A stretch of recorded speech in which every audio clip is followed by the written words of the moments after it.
Prince and family എന്ന് പറഞ്ഞ cinema അതിൻ്റെ 60-ാം ദിവസം ആഘോഷിക്കുന്നു. നേരത്തെ ആയിരുന്നെങ്കിൽ ഇത് 120, 150 ദിവസവും ആണ് നമ്മുടെ കണക്കിലെടുക്കുന്നത്. കാരണം ഇന്ന് നമ്മൾ സിനിമയ്ക്ക് 25 ദിവസം, 30 ദിവസം എന്ന് പറയുന്ന ഒരായുസാണ് ഒരു സിനിമയ്ക്ക് വെക്കുന്നത്. അത് കഴിഞ്ഞാൽ ഉടൻ തന്നെ അത് ചിലപ്പോൾ നമുക്കത് OTT കാണാം, ചിലപ്പോൾ നമ്മളത് കണ്ടില്ല എന്ന് വരും. അപ്പൊ അങ്ങനെയുള്ളൊരു സിനിമയ്ക്ക് അനുകൂലമായ സാഹചര്യമാണോ പ്രതികൂലമായ സാഹചര്യമാണോ നിൽക്കുന്നതെന്ന് എനിക്ക് അങ്ങനെ ഒരു ഈ അവസരത്തിൽ അങ്ങനെ പറയുന്നത് ശരിയല്ല. പക്ഷെ എന്നാലും ഇന്നത്തെ ഒരു അവസ്ഥയിൽ ഒരു സിനിമ വലിയ വിജയമാവുന്നത് വലിയ കാര്യമാണ്.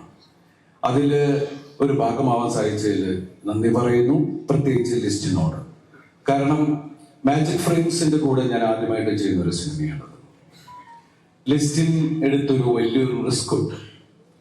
ആ സമയത്ത് എന്നോട് ഞാൻ കഴിഞ്ഞ ഒരു ഫംഗ്ഷനിൽ പറയണ്ടായി, ദിലീപ് ഏട്ടൻ്റെ സിനിമകളുണ്ട്, ഞാൻ ഒരുപാട് ചിരിച്ച് എൻ്റെ ബാല്യം അല്ലെങ്കിൽ എൻ്റെ വളർച്ച ചെറുപ്പമായിരുന്ന സമയത്ത്, എന്ന് വെച്ചാൽ അദ്ദേഹം വാർദ്ധക്യത്തിലെത്തി എന്നല്ല ഞാൻ പറയുന്നത്, ആ എൻ്റെ ചെറുപ്പക്കാലം മുഴുവൻ ഗംഭീരമാക്കി തന്നത് അതിലെടുത്ത് പറയേണ്ട ഒരാളാണ് ദിലീപ് ഏട്ടൻ.